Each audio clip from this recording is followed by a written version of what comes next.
Hello and welcome to the ADHD Guru podcast. My name is Jonathan Carroll. I am an ADHD and executive functioning coach. For more information on me, you can visit my new and improved website at adhdguru.com. You can call me at area code 877-398-2343.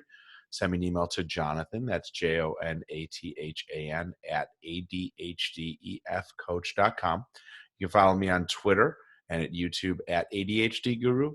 You can also find me on Instagram under that same name, ADHD Guru, or on Facebook at ADHD and Executive Functioning Coach.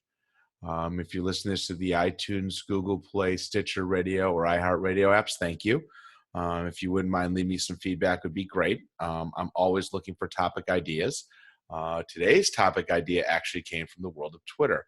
And I hope I'm pronouncing this Twitter name right. It's Mummy Tosix. So it's MUMMYTOSIX, Mommy Tosix. And her question is about, or I should say her or his, but I'm assuming it's a her, because mommy would be what we would call moms over the pond, I guess, or other English-speaking countries, would be managing impulsivity in adults. Great question, and I will talk about this a little bit.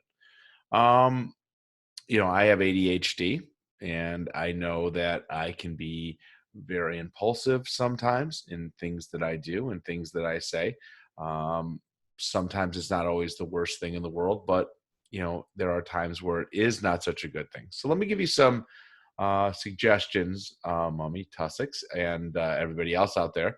And hopefully these will help you understand and manage impulsivity in adults. First is the internal pause button. And what I mean by that is if you know you're going to do something that, let's say, is a little uncomfortable, you're going to buy something that might be a little more money, you're going to say something that you know is going to rattle someone's cage, or do something, take that split second and think about it and be like, okay, do I really have to do this right now?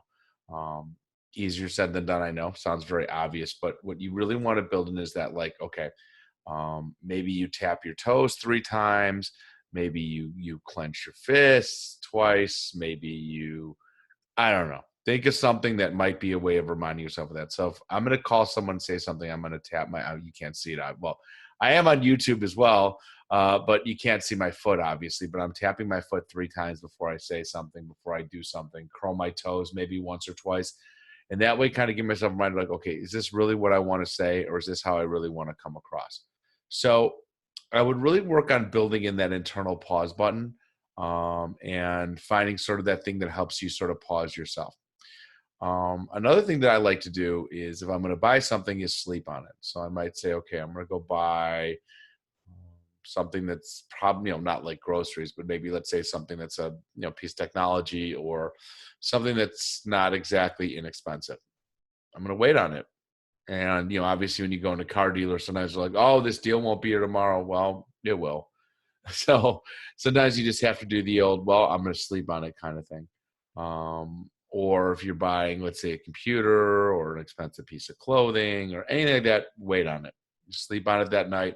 And if you feel like you need it the next day, you've at least taken some time to sort of cool your jets a little bit and put some more thought into it. So just wait a night. Another suggestion, and I do this myself, is drafting of emails or text messages. There are times where we have to say things that aren't very comfortable, as I said before. So I will draft an email. I will take the user's name off of it, so that way I don't accidentally send it. But sometimes I'll write an email, put it in my inbox, let it sit there for a night, wake up the next morning and read it again. I had that happen recently with someone. I won't go into details of the story, but I wrote a pretty harsh email. I said, well, I'm not going to send this right away. So I slept on it, woke up the next day, read the email, didn't think it was harsh enough, added more to it, and sent it. So sometimes that ability to sleep on something will have us sort of have some more clarity in how we want to do things. Same thing with text messages. If you're going to send a text message, sometimes it's that interpersonal thing is gone, but you want to think about what you're going to say. And sometimes we can come across this text as being very harsh. So we want to make sure that we take a few extra minutes and not send something that's going to be hurtful or harmful to somebody. Okay, the last suggestion I have is to wait 15 minutes before making a phone call that is going to be tough. And that way it lets you gather your thoughts and sort of cool your jets a little bit.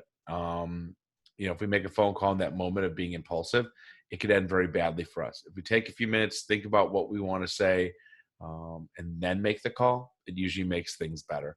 So really, the strategies that I've been discussing on here are really ultimately related to, um, use of time, use of things like that, because that really allows us to make sure that we're not um, overdoing it, or that that we're not overreacting or anything like that. So again, my suggestions are: build in the internal pause button, um, wait a night before major purchases, draft emails or texts before sending those, and give yourself 15 minutes before calling. So I hope that helps, Mommy Tossics and others. If you want to reach me, you can find me. You can find me at ADHDguru.com. Call me at 877-398-2343. Send me an email to Jonathan. That's JONATHAN at ADHDEFcoach.com. You can find me on YouTube, Twitter, and Instagram at ADHD Guru, on Facebook at ADHD and Executive Functioning Coach. Or if you listen to the iTunes, Google Play, Stitcher Radio, or iHeartRadio, thank you. Feedback is always great, and I'm always looking for topic ideas, so keep that in mind. Thanks again for listening, and I'll see you the next time.